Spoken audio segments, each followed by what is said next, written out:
Hello everyone, welcome to English classes by Anita. Students, today I am going to explain question answer and book exercise of a poem The Skylark from class 5 New Oxford Modern English. Students, today I will discuss my lesson plan, what I made for this lesson, and all the book exercise I will cover in this video. So first of all, we will talk about the contents, what I have given for this poem. So content is difficult words, word meanings, multiple choice questions, very short answered questions, short answer questions, summary of the poem and match the following rhyming words. तो मैंने कोशिश किया है कि सारा जो book exercise है वो मैं अपने लेसन प्लान में ही कवर कर लूँ। तो सबसे पहले हम बात करेंगे डिफ़िकल्ट वर्ड्स की। तो मैंने इसमें 9 डिफ़िकल्ट वर्ड्स दिया है जो मुझे लगा कि डिफ़िकल्ट है, बच्चों को स्पेलिंग लर्न कराना चाहिए। तो सबसे पहला है मॉन, MORN, मॉन। नंबर 2 है स्काईलार्क, SKYLARK, स्काईलार्क। नंबर 3 है अकॉर्ड, ACCORD, अकॉर्ड। नंबर 4 है सैंक, SANK, सैंक। नंबर 5 है सोर्ड, SOARED, सोर्ड। नंबर 6 है stretches, stressed, STRETCHED, stressed. Number 7 है टेंडर, TENDER, टेंडर। नंबर 8 है मिलियन, MILLION, मिलियन। नंबर 9 है परहैप्स, PERHAPS, परहैप्स। तो ये रहा हमारा डिफ़िकल्ट वर्ड्स। और डिफ़िकल्ट वर्ड्स हमेशा मैं लेसन प्लान में और अपने बच्चों को देती हूँ क्लास वर्क में, ताकि वो डिफ़िकल्ट वर्ड्स लर्न करें और उन्हें क्वेश्चन आंसर लिखने में कोई मिस्टेक ना करें, उनका वोकेबलरी भी इन्हांस हो। सो अब चलिए डिस्कस करते हैं वर्ड्स मीनिंग की, जो मैंने इस लेसन के लिए, इस पोएम के लिए दिया है। तो सबसे पहला वर्ड है hang between the two. Hang between the two means है the skylark seems to be hanging between the sky and the earth. तो ये वर्ड है, ये यूज़ किया गया है स्काईलार्क के लिए। और पोएट कहते हैं कि स्काईलार्क सीम्स मतलब ऐसा प्रतीत होता है कि वो आसमान और पृथ्वी के बीच में लटका हुआ है। यानी कि जो स्काईलार्क है एक स्पैक की तरह, बिंदु की तरह, डॉट की तरह, वो दोनों आसमान और पृथ्वी के बीच में लटका हुआ है। इन गे अकॉर्ड, इन गे अकॉर्ड मीन्स होता है इन हैप्पी हारमोनी विथ। तो इन हैप्पी यानी कि हैप्पी मीन्स होता है खुश होकर, यानी कि प्रसन्नचित होकर, सामंजस्य स्थापित करना या समझौता करना। On the wing, in flight, on the wing मतलब कि फ्लाइट, अपनी उड़ान पे, इन फ्लाइट यानी कि उड़ान में। सोर्ड, सोर्ड मीन्स होता है circle and wheel about, circle मतलब गोल गोल घूमना, किसी चीज़ के आसपास गोल गोल घूमना। स्पेक, स्पेक मीन्स होता है डॉट, यानी कि कोई बिंदु या धब्बा या निशान। It is a far away and small, मतलब कि बहुत, जो स्काईलार्क है आसमान से बहुत दूर है तो एक डॉट की तरह दिखाई देता है। तो पोएट ने डॉट यानी कि स्पेक का यूज़ किया है, इस वर्ड का यूज़ किया है। तो चलिए अब बात करेंगे मल्टीपल चॉइस क्वेश्चन की, जो कि मैंने इस लेसन के लिए दिया है। मल्टीपल चॉइस क्वेश्चन, इसको शॉर्ट फॉर्म में MCQs भी कहते हैं। The words tender green suggest which season, the words tender green यानी कि टेंडर ग्रीन जो वर्ड यूज़ किया गया है वो किस सीज़न को सजेस्ट करता है, किस सीज़न के बारे में बताता है। तो स्प्रिंग, विंटर या समर। तो आप देख सकते हो, आपने पोएम भी पढ़ी है, तो winter. What did the poet see one morning, एक दिन पोएट एक सुबह क्या देखते हैं, क्या देखा उन्होंने। A pigeon, a skylark and eagle, eagle. तो उन्होंने अ स्काईलार्क यानी कि उन्होंने स्काईलार्क को देखा। Who is listening to the bird song, कौन चिड़िया का गाना सुन रहा है। The poet, cornfield, butterflies. तो पोएट, अब ये पोएम ही पूरा इस चीज़ पे है कि पोएट गाना सुन रहा है स्काईलार्क का, तो पोएट सुन रहा है। चलिए अब हम बात करेंगे समरी का, जो मैंने इस पोएम के लिए दिया है। तो समरी ऑफ द पोएम यानी कि इस पोएम का क्या समरी है। द पोएम द स्काईलार्क यानी कि जो कविता है, जो स्काईलार्क जिसका नाम है, describes a beautiful and peaceful seen in nature, यानी कि बहुत ही सुंदर और बहुत ही शांतिपूर्ण दृश्य का, जो प्रकृति में एक दृश्य है उसके बारे में वर्णन किया गया है। The poet seems to be in peace, कवि को ऐसा, कवि लगता है कि बहुत ही शांति में है।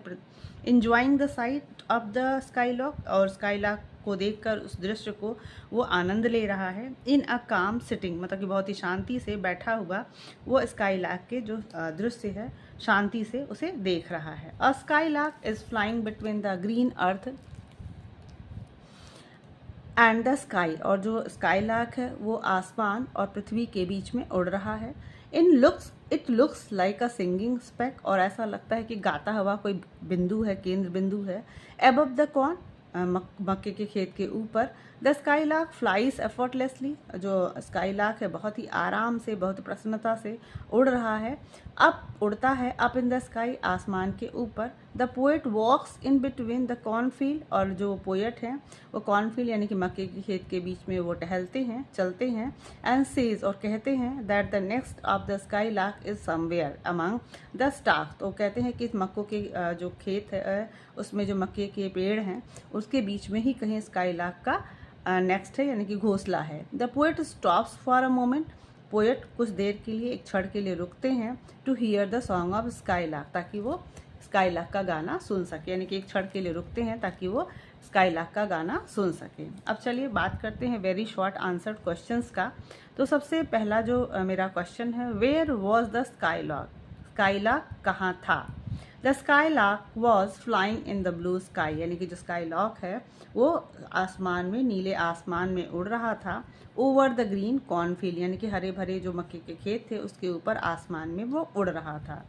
Who is listening to the bird's song, जो चिड़िया यानी कि स्काई लार्क का गाना कौन सुन रहा था, कौन सुन रहा है।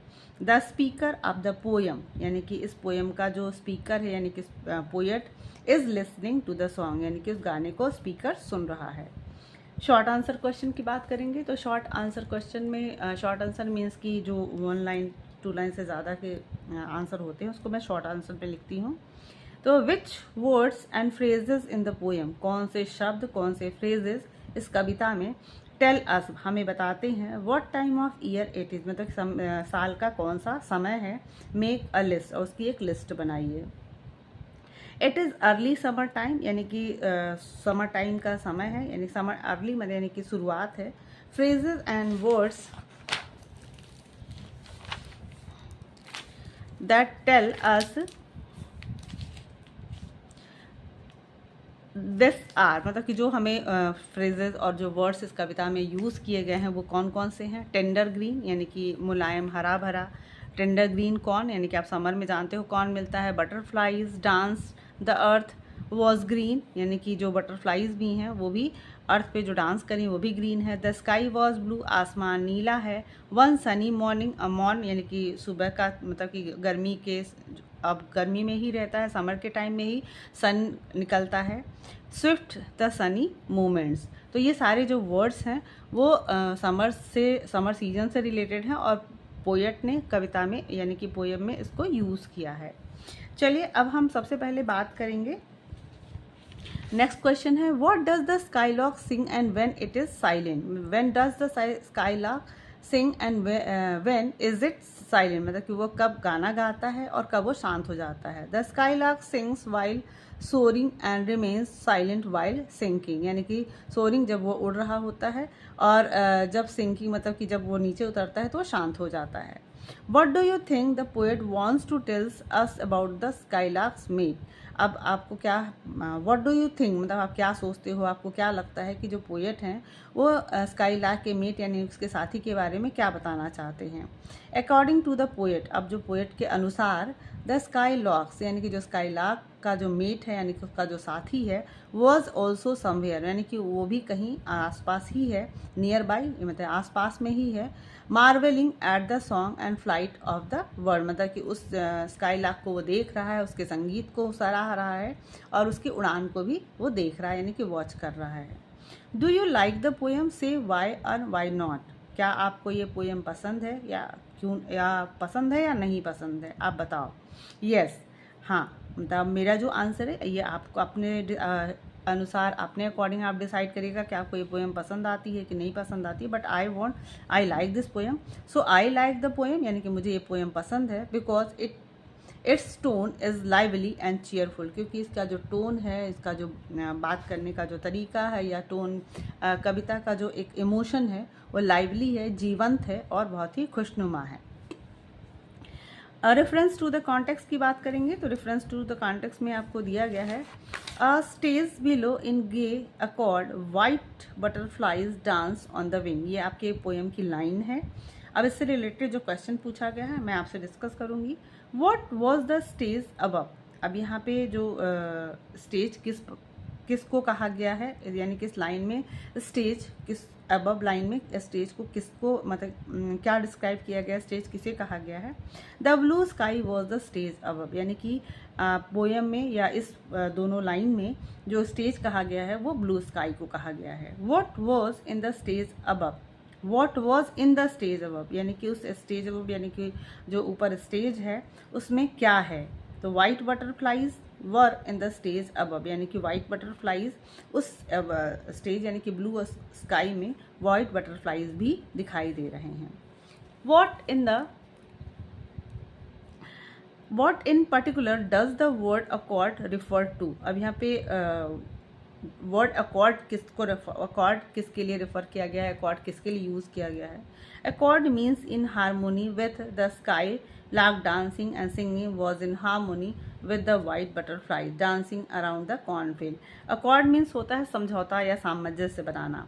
तो यहाँ पे in harmony with यानी कि बहुत खुश प्रसन्नचित होके सामंजस्य बनाया गया है। द स्काई लार्क डांसिंग, जो स्काई लार्क नृत्य कर रहा है, सिंगिंग डांस कर रहा है। Was in harmony with the white butterfly, यानी कि स्काई लार्क ने वाइट बटरफ्लाई से सामंजस्य स्थापित करके नृत्य भी कर रहा है और वो गाने भी गा रहे हैं। डांसिंग अराउंड द कॉर्नफील्ड, यानी कि कॉर्नफील्ड के चारों तरफ वो जो बटरफ्लाई है और जो स्काई लार्क है वो स्काई लार्क गाना गा रहा है, बटरफ्लाई भी डांस कर रहा है। नेक्स्ट है मैच द फॉलोइंग। ये जो एक्सरसाइज आपकी इस बुक में दिया था ये हमने क्वेश्चन आंसर डिस्कस कर लिया।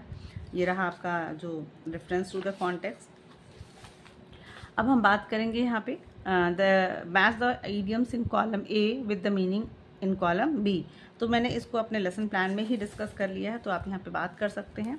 Match the following on the ball, on the ball. अब आप यहाँ पे देख सकते हो कि ऑन द बॉल के साथ क्या होगा, to be recovering after an illness.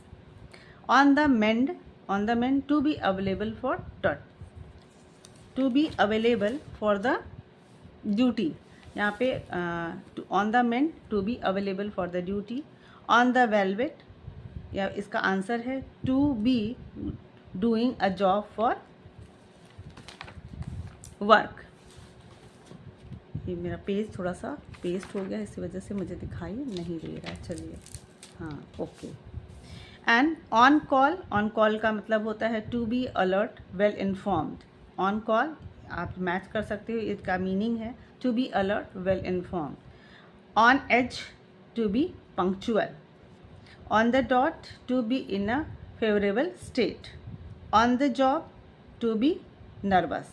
तो आप ये देख सकते हैं कि मैंने मैच करके इसको लिख दिया है। अब मैंने कुछ थोड़ा राइमिंग वर्ड्स अपनी तरफ से अपने लेसन प्लान में दिया हुआ है, तो हम यहाँ पे राइमिंग वर्ड्स डिस्कस करेंगे। राइमिंग वर्ड्स मीन्स होता है जो साउंड है उससे मैच करता हुआ दूसरा वर्ड, जैसे green seen, wing sing, right white, sunny funny, long song, sank tank, sky why, nest west, here near, gay hay. तो स्टूडेंट्स आपने देखा कि मैंने इस लेसन को बहुत अच्छे से एक्सप्लेन किया, सारे क्वेश्चन आंसर, बुक एक्सरसाइज। तो आई होप आपको ये जो लेसन था, आपका एक्सप्लेनेशन था, क्वेश्चन आंसर और बाकी के सारे जो भी मैंने कंटेंट्स दिए थे आपको पसंद आएंगे। If you like the explanation do share with your friends and very thank you for watching.